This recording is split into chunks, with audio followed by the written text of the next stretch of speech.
Guys, welcome back, and as always, you're alive and blessed. So now that we get the two previous video out of the way, since you guys seem that's a liability, now we're on the chart. So with that being said, guys, I'm just gonna test you guys real quick. I don't have the name of what this. I have the name on the top here, right here, hide it.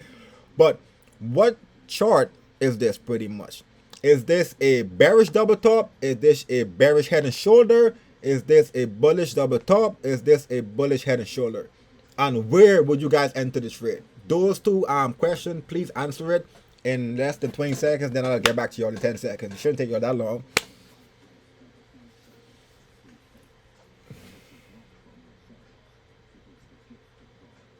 There we go. So if you guys say this is a bearish double top, congratulations as always. You guys learn nothing. If you guys said this is a bullish double top, you was almost there, but you was not even close. If you guys said this was a bullish head and shoulders, congratulations, guys. All of the videos what I made, it made no sense to you guys. But if you guys said this was a bearish head and shoulders, you're on your way to become a successful trader. That's all I gotta say, guys. That's all I got. So now let's bring it down. Bearish head and shoulder. Why was it a bearish head and shoulder, guys? Because as you guys can see, this right here, even this was a supply zone, first of all, right? And you guys see here, this formed the high, right? And you guys see here, the shoulders here did not break the previous high. Vice versa, the other shoulder did not break the previous. Like I said, guys, trading a candlestick pattern is really hard to like really find it, because the way I'm teaching you guys, you guys could be trading and don't even know you're trading a candlestick pattern, to be honest with you. Because what happened, guys, right? As you guys see, price came up in this supply zone here, and what it didn't break past it, right? So what you want to do, wait for the pullback. See the pullback happen here. You guys would have entered there, and what happened? You guys entered there, you take profit there, but what price did? Even though, like I said, you enter on the pullback, which is there, price eventually came back down, and we had another pullback, right? But even though the pullback happened, what happened? Price still did not break the previous high. If this candlestick here were to break this candlestick here, this whole trade is wrong. This whole, even though this was a pullback, you was cooked. You really was cooked. But what happened? Price respected the previous high and came back down. So where would you put your stop loss? Second question. Where would you enter for the trade?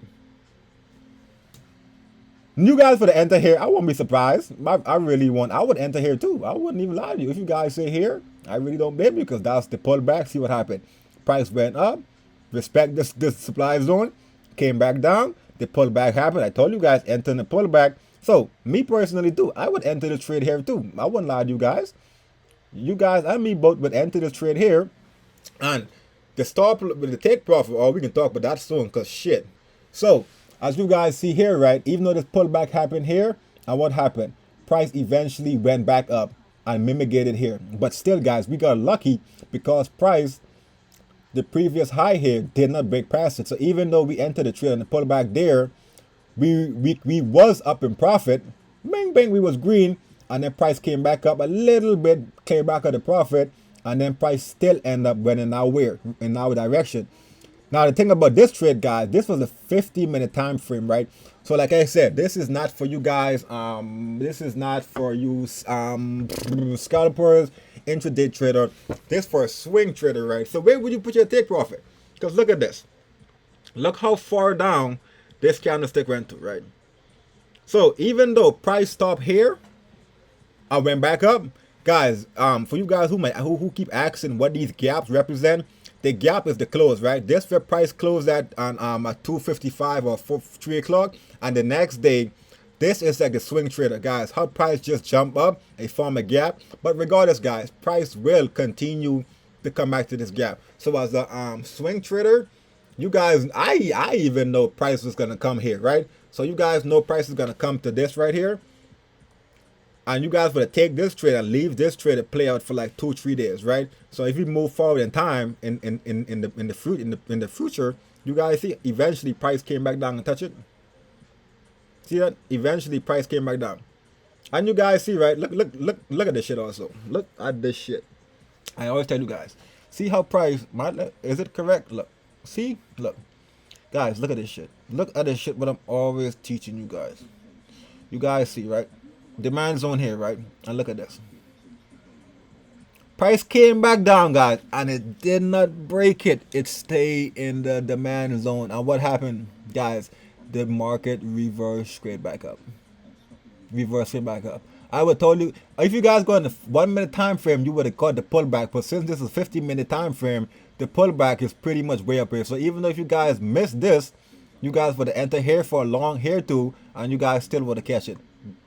But like I said, you would enter in the 1 minute time frame and caught it. Like I said, guys, this is pretty much how you trade 15-minute, 4 hours, 1 minute. It really don't even matter, because usually you don't really see the candlestick pattern occur. You just trade, because the candlestick pattern occur in the pullback, breakout structure. It made every criteria, guys. And what happened? See a breakout structure happen here, and price retrace back up the next day and destroy that. And you guys see here how price destroyed this supply zone here. What happened? I told you guys, every time price break past the supply zone or demand zone, it's gonna always go in that direction. So you guys see break past here, it had a pullback, and what happened?